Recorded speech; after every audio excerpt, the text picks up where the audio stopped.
بسم اللہ الرحمن الرحیم۔ قرآن شریف کے سلسلے میں شروعات کر رہا ہوں۔ سب سے پہلے بسم اللہ الرحمن الرحیم، اللہ کے نام سے شروع جو نہایت مہربان رحم والا۔ بسم اللہ، اللہ کے نام سے شروع۔ قرآن مجید کی ابتدا بسم اللہ سے اس لیے کی گئی ہے کہ اللہ تعالیٰ کے بندے اس کی پیروی کرتے ہوئے ہر اچھے کام کی ابتدا بسم اللہ سے کریں۔ حدیث پاک میں بھی اچھے اور اہم کام کی ابتدا بسم اللہ سے کرنے کی ترغیب دی گئی ہے۔ اکثر لوگ کہتے ہیں کہ اگر بسم اللہ سے ابتدا نہ ہوئی تو وہ کام پورا نہ ہوگا یا مشکلات آئیں گی وغیرہ وغیرہ۔ مجھے ایسا نہیں لگتا، کیونکہ قرآن پاک ہی میں ایک صورت ایسی بھی ہے جس کی ابتدا بسم اللہ سے نہیں ہوتی، مگر ہاں درمیان میں بسم اللہ ہے۔ مطلب اگر بھول گئے، یاد نہیں رہا، تو جب یاد آئے فوراً اللہ کریم کا نام لیا جائے۔ وہ کریم ہے، اپنے بندوں کو کبھی نہیں بھولتا، چاہے بندے بھول جائیں۔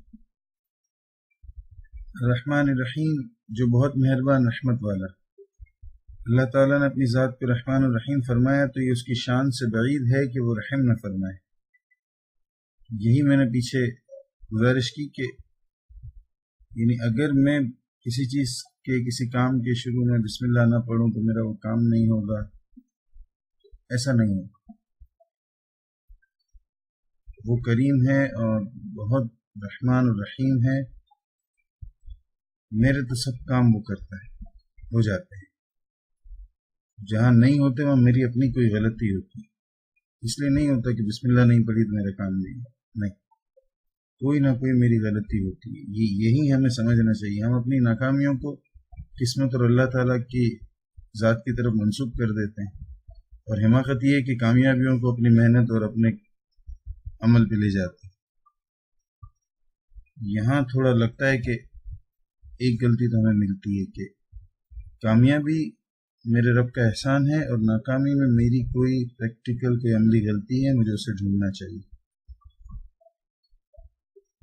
اے ہمارے اللہ عز و جل، رحمت کے سمندروں کو تیری رحمت سے وہ نسبت ہے جو ایک چھوٹے سے ذرے کو تیرے عرش سے، تو نے اپنی کتاب کی ابتدا میں اپنے بندوں پر اپنی رحمت کی صفت بیان کی ہے، اس لیے ہمیں ہمیشہ اپنی رحمت اور فضل کے سائے میں رکھ اور کبھی ہمیں محروم نہ رکھنا۔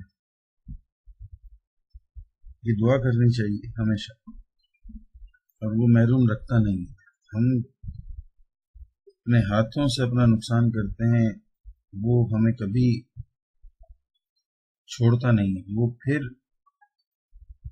پلٹ کر ہمیں اپنی رحمت میں لے لیتا ہے، کرم ہے اس کا۔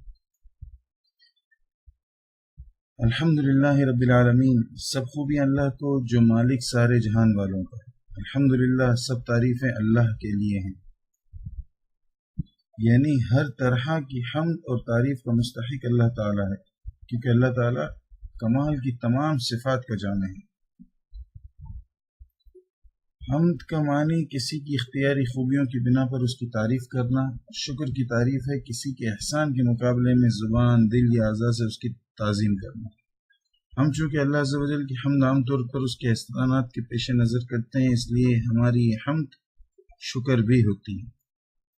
اللہ تعالیٰ کی حمد و ثنا کرنے کے فضائل بڑے ہیں، اور اس میں ایک چیز اور بھی ہے کہ بعض لوگ یہ کہتے ہیں کہ اللہ کے سوا کسی کی تعریف نہیں کرنی چاہیے۔ دیکھو قرآن کہتا ہے اللہ الحمدللہ، تمام تعریفیں اللہ ہی کے لیے ہیں، اس کا یہ مطلب ہے کہ اور کسی کی تعریف نہیں کرنی چاہیے، جبکہ مجھے اس میں ایسا لگتا ہے کہ الحمدللہ کا مطلب یہ ہے کہ تم جہاں جب جس کی بھی تعریف کرو گے حقیقتاً وہ اللہ ہی کی تعریف ہے، کہ وہ خالق کے کائنات ہے، اور کائنات کی ہر چیز، ہر شے اس کی تخلیق ہے۔ آپ جس چیز کی تعریف کرو گے اسی کی تعریف کر رہے۔ دونوں زاویے سوچ کے کوئی سوچ سکتا ہے کہ نہیں کسی اور کی تعریف نہیں کرنی، مگر اس میں پھر قرآن شریف کی کچھ آیت ایسی ہیں جس میں اللہ تعالیٰ خود دوسروں کی تعریف فرماتے ہیں۔ پھر جب وہ دوسروں کی تعریف اللہ تعالیٰ فرماتے ہیں تو ہم کیسے اس کام سے منع کر سکتے ہیں جو اللہ تعالیٰ خود کر فرماتے ہیں؟ تھوڑی سوچ کے زاویے کی بات ہے۔ مجھے ایسا لگتا ہے کہ ہم جب جہاں جس کی بھی تعریف کرتے ہیں حقیقتاً ہم اللہ تعالیٰ ہی کی تعریف کرتے ہیں، اور اسی لیے جھوٹی تعریف یا خوشامد سے بھی منع کیا گیا. تعریف سچی ہونی چاہیے، حق پر مبنی ہونی چاہیے، مفاد کے حصول کے لیے خوشامد نہیں ہونی چاہیے. اور حقیقتاً اگر کوئی اچھی بات ہے تو اس کی یقینی طور پر تعریف ہونی چاہیے. للہ، اللہ کے لیے. اللہ کریم رب کا ذاتی نام ہے، اور اس نام کا مطلب الہ ایک عربی بحث ہے، وہ علماء کے درمیان ہم نے سنی ہے. مگر اللہ جب پکارتے ہیں تو یقین رکھیں کہ دل میں نور آتا ہے. رب العالمین جو سارے جہان والوں کا مالک ہے، دو عالم تمام جہانوں کا مالک ہے.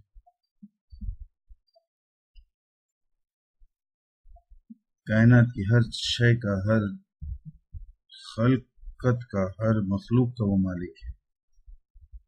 اس ایک چیز پر اگر ہمارا ایمان پکا ہو جائے نا تو ڈر نکل جائے گا. دشمن کتنا بھی طاقتور ہو، میرا رب اس کا بھی رب ہے. میرے دشمن کو مجبور کر کے میرے قدموں میں لانے کی قدرت میرا رب رکھتا ہے. ڈر نکل جائے گا، بہت سارے مسئلے حل ہو جائیں گے.